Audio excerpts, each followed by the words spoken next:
আজকের এই ভিডিওটির মাধ্যমে আমি আপনাদেরকে কানেকশন করে দেখাবো এই ফ্রিজ বোর্ডটি। অর্থাৎ সাধারণত ফ্রিজ চালানোর জন্য এরকম ধরনের বোর্ড ব্যবহার করা হয়। এছাড়াও হেভি লোডের ক্ষেত্রে আসলে সাধারণত এই ধরনের বোর্ডগুলো এক্সট্রাভাবে ব্যবহার করা হয়। সেটা হতে পারে ফ্রিজ, ওয়াশিং মেশিন অথবা এসি। এই ধরনের ক্ষেত্রে সাধারণত এই ধরনের মাল্টিপ্লাগগুলো ব্যবহার করা হয় বা এই ধরনের বক্সগুলো ব্যবহার করা হয়। তো এটার পিছনের অংশে আসলে প্লাস্টিকের কেচিং থাকে। প্লাস্টিকের কেচিংটির মাধ্যমে এই জিনিসটি ওয়ালের সঙ্গে লাগাতে হয়। এই জিনিসটি কানেকশন করার আগে আমি আপনাদেরকে দেখাতে যাচ্ছি। এখানে যেরকম 3 পিন অপশনগুলো রয়েছে তার পাশাপাশি একটি সুইচ রয়েছে এবং একটি ফিউজ ব্যবহার করা হয়েছে এবং একটি ইন্ডিকেটর লাইটও ব্যবহার করা হয়েছে।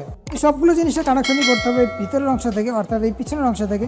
তো তারই প্রেক্ষিতে দেখতে পাচ্ছেন এখানে আসলে অনেকগুলো টার্মিনাল রয়েছে এবং সবগুলো কিন্তু আলাদা আলাদাভাবে টার্মিনাল করা রয়েছে। আর যেহেতু হেভি লোডের ক্ষেত্রে সাধারণত এই ধরনের মাল্টিপ্লাগ বা এই ধরনের বক্সগুলো ব্যবহার করা হয়, সেই ক্ষেত্রে কিন্তু সবগুলো জিনিসই আলাদা আলাদাভাবে তৈরি করা। আর প্রত্যেকটা জিনিসের সঙ্গে কিন্তু সিরামিকের ব্যবহার করা হয়েছে যেন কোনো হিটিং প্রবলেমের মতো ইস্যু হতে না পারে। তো এই কানেকশনটি করার আগে আমি আপনাদেরকে আরেকটি জিনিস দেখাতে চাচ্ছি। অর্থাৎ দেখতে পাচ্ছেন এই জিনিসটি আসলে গুনার মাধ্যমে বাঁধা রয়েছে, অর্থাৎ জিআই তারের মাধ্যমে বাঁধা রয়েছে, চিকন জিআই তার।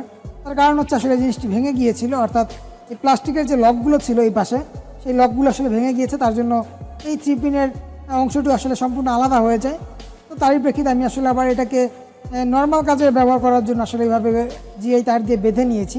অর্থাৎ এই পাশ দিয়ে কিন্তু আপনারা বুঝতে পারবেন না, বাট ভিতরের অংশ আসলে এই জিনিসটি সম্পূর্ণ বাঁধা রয়েছে যেহেতু এই ক্লিপগুলো ভেঙে গিয়েছে। তো যাই হোক, সেটা বিষয় না, আমি আপনাদের এখন কানেকশন করে দেখাবো এই জিনিসগুলো। তো প্রথমে যদি আমি আপনাদের দেখাই, দেখতে পাচ্ছেন এখানে ফিউজ ব্যবহার করা হয়েছে। তো তারই প্রেক্ষিতে যখন এটার মধ্যে ইনপুট লাইনটি ঢুকবে, প্রথমে আমরা ফিউজ করে তারপরে ঢুকাবো, অর্থাৎ ফিউজ হয়ে লাইনটি এটার বোর্ডের মধ্যে আসবে। তো এই দুটি টার্মিনাল হচ্ছে এই ফিউজের।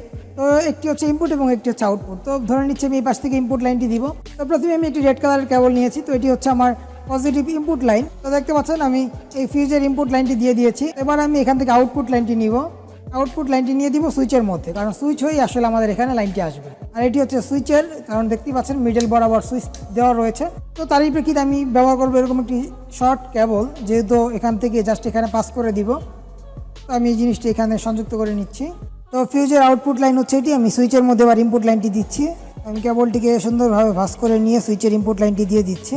তো অলরেডি ফিউজ হয়ে আমাদের সুইচের মধ্যে লাইন চলে এসেছে। এখন সুইচটি জাস্ট যেন অন করলে এখানে লাইন আসে, তার জন্য এখন আমি এই পাশ থেকে সুইচের আউটপুট লাইনটি এটার সঙ্গে দিব। তো তারই প্রেক্ষিতে আমি একটি কেবল এটার মাপ অনুযায়ী কেটে নিব, অর্থাৎ যতটুকু আমার প্রয়োজন হয়। তো আমি এই পরিমাণ অনুযায়ী আসলে কেটে নিচ্ছি। তো দেখতে পাচ্ছেন কেবলটি কেটে নিচ্ছি এবং এটার ইনসুলেশনটি সরিয়ে নিচ্ছি। তো প্রথমে আমি এই 3 পিন সকেটটির সঙ্গে সংযুক্ত করে নিচ্ছি এবং এখন আমি সুইচের সঙ্গে সংযুক্ত করে নিব। দেখতে পাচ্ছেন কেবলটি কিন্তু একদমই মাপ মতো হয়েছে। এখন যদি আমরা আসলে সুইচটি অন করি, সেক্ষেত্রে শুধুমাত্র এই পাওয়ার সকেটের সঙ্গে আসলে লাইনটি আসবে। আর সেই লাইনটি কিন্তু অবশ্যই এই ফিউজটি হয়ে আসবে, যার ফলে কিন্তু একটি সেফটি এটার সঙ্গে আমরা পাচ্ছি। অর্থাৎ কোনো কারণে শর্ট সার্কিট হলে ফিউজটি কেটে যাবে। এই বোর্ডের বা এই বোর্ড থেকে যে ডিভাইস চালাবো সেই ডিভাইস বা বোর্ডে কোনো ক্ষতি হবে না, জাস্ট ফিউজটি কেটে গেলে কিন্তু সংযোগটি বিচ্ছিন্ন হয়ে যাবে। তো তার জন্যই আমি এই পাশ থেকে আসলে ইনপুট লাইনটি এইভাবে ফেজ হয়ে সুইচের মাধ্যমে এই 3 পিন সকেটের সঙ্গে দিয়েছি। আর এই 3 পিন সকেটটি কিন্তু রাউন্ড টাইপ সকেট, আপনারা দেখতে পাচ্ছেন সবগুলো হলেই কিন্তু রাউন্ড টাইপ। এরপর যে আমি ব্যবহার করবো একটি ব্ল্যাক কালারের কেবল, বাট কেবলটির সঙ্গে আসলে কিছু রং লাগানো রয়েছে। তো যাই হোক, সেটা কোনো ব্যাপার না। আমি আসলে এখন এই বোর্ডের নিউট্রাল হিসেবে এই কেবলটি ব্যবহার করবো, অর্থাৎ এই ব্ল্যাক কালারের কেবলটি। তো নিউট্রালটি সরাসরি ডাইরেক্ট লাইন হবে, অর্থাৎ নিউট্রালটির সঙ্গে কোনো কিছুর প্রয়োজন নেই, জাস্ট আমরা এই নিউট্রালটি এখানে দিয়ে দিচ্ছি। তো দেখতে পাচ্ছেন নিউট্রালটি এবং ফেসটি, অর্থাৎ দুটি কেবলে কিন্তু আমাদের হয়ে গিয়েছে। অর্থাৎ এই বোর্ডে ইনপুট লাইন দেওয়ার জন্য এখন আমরা জাস্ট ব্যবহার করবো এই কেবলটি এবং এই কেবলটি। এটি হচ্ছে পজিটিভ এবং এটি হচ্ছে নেগেটিভ। তো কানেকশনটি দেখতে পেলেন, একদমই সিম্পলভাবে আমি আপনাদের কানেকশনটি বোঝানোর চেষ্টা করলাম। আর এই পাশে যে মিডল টার্মিনালটি রয়েছে এটি হচ্ছে আর্থিংয়ের জন্য। যদি আপনি আসলে এই বোর্ডটির সঙ্গে আর্থিংয়ের কানেকশন করতে চান, জাস্ট এখানে আর্থিংয়ের একটি কেবল লাগিয়ে নিলেই হয়ে যাবে। তো বোর্ডের কানেকশন শেষ, বাট এখানে যেহেতু আসলে একটি ইন্ডিকেটর লাইট রয়েছে, অর্থাৎ এই বোর্ডের মধ্যে পাওয়ার এসেছে কি বা আসেনি সেই জিনিসটি বোঝার জন্য, সেক্ষেত্রে আমাদের এখানে একটি কানেকশন দিতে হবে, অর্থাৎ এই দুটি টার্মিনালের সঙ্গে এই লাইটটিকে জ্বালানোর জন্য। তো তার জন্য আমাদের প্রয়োজন হবে পজিটিভ এবং নেগেটিভ দুটি কেবলই। তো এই ইন্ডিকেটর লাইটটি সাধারণত ব্যবহার করা হয়, অর্থাৎ যখন আমরা সুইচটিকে অন করবো তখন যেন আসলে দেখতে পারি যে এটার মধ্যে লাইটটি জ্বলছে, অর্থাৎ আমাদের বোর্ডে পাওয়ার এসেছে সেই জিনিসটি বোঝার জন্য। আর যখন সুইচটি অফ করে দিব তখন কিন্তু এই লাইটটি অফ হয়ে যাবে। তো এইভাবে কানেকশন করার জন্য আমাদের সুইচের আউটপুট থেকে লাইনটি নিতে হবে, অর্থাৎ এটি হচ্ছে আমাদের সুইচের আউটপুট লাইন আর এটি দিয়েছিলাম ইনপুট লাইন। এখান থেকে আমরা এখন একটি ফেজ এটার সঙ্গে সংযুক্ত করে দিব। তো এখান থেকে ইন্ডিকেটরের সঙ্গে ফেজ কানেকশন দেওয়ার জন্য আমি এই ব্ল্যাক কালার কেবলটি ব্যবহার করছি। তো যেহেতু টুকরো একটি কেবল রয়েছে ব্ল্যাক কালারে, তার জন্য আমি কেবলটি ব্যবহার করছি। বাট এই কেবলটির মাধ্যমে কিন্তু আসলে ফেজ লাইনটি যাবে, অর্থাৎ পজিটিভ লাইনটি যাবে। তো আমি এই পাশ থেকে আগে কানেকশনটি করে নিচ্ছি।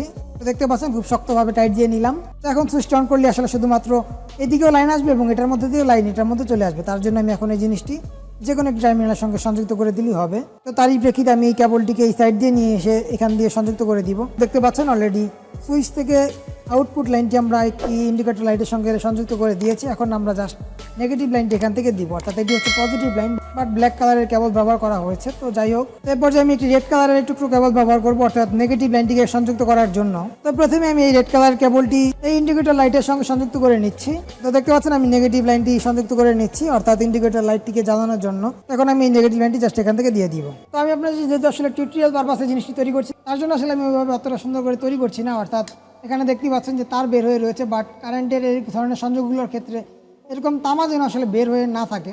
আমার প্রত্যেকটি সংযোগে যদি আপনাদের দেখাই, দেখতে পাচ্ছেন কোনোটার সঙ্গে কিন্তু আপনারা তার বের হয়ে রয়েছে এরকমটি দেখতে পাবেন না, বাট এই জিনিসটা আসলে শর্ট হয়ে যাওয়ার কারণেই এরকম তামাটি বের হয়ে রয়েছে। তো যাই হোক, যখন আপনারা সংযুক্ত করবেন কেবলগুলো একটু বড় নেবেন, সেক্ষেত্রে কিন্তু আসলে সংযোগ করতে আরও বেশি সুবিধা হবে। তাহলে এটা আমাদের সবগুলো কানেকশন করা হয়ে গিয়েছে। কানেকশনটি আপনারা আশা করি খুব সুন্দরভাবে বুঝতে পেরেছেন। এখন আমি জাস্ট আপনাদের এই জিনিসটিকে টেস্ট করে দেখাচ্ছি, অর্থাৎ আমাদের কানেকশনটি যে ওকে রয়েছে সেই জিনিসটি পরীক্ষা করার জন্য আমি এখন এই জিনিসটিকে আপনাদেরকে টেস্ট করে দেখাবো। তো তারই প্রেক্ষিতে আমি এই বোর্ডটি নিয়ে এসেছি, অর্থাৎ মাল্টিপ্লায়ার সকেটটি নিয়ে এসেছি। তো প্রথমে আমি লাইটটি আসলে জাস্ট সংযুক্ত করে আপনাদের দেখাতে যাচ্ছি যে লাইটটি জ্বলছে কি না, সেই জিনিসটি চেক করে নিচ্ছি। দেখতে পাচ্ছেন রেড কালারের লাইটটি কিন্তু জ্বলছে। তো যাই হোক, এবার আমি লাইটটি অফ করে রাখি এবং এই বোর্ডটি আসলে সংযুক্ত করে দেখব যে এই বোর্ডটি থেকে আসলে লাইন পাস হচ্ছে কি না। তো তারই প্রেক্ষিতে এই নেগেটিভ এবং পজিটিভ এই দুটি টার্মিনাল আমি এই বোর্ডের সঙ্গে সংযুক্ত করে নিচ্ছি।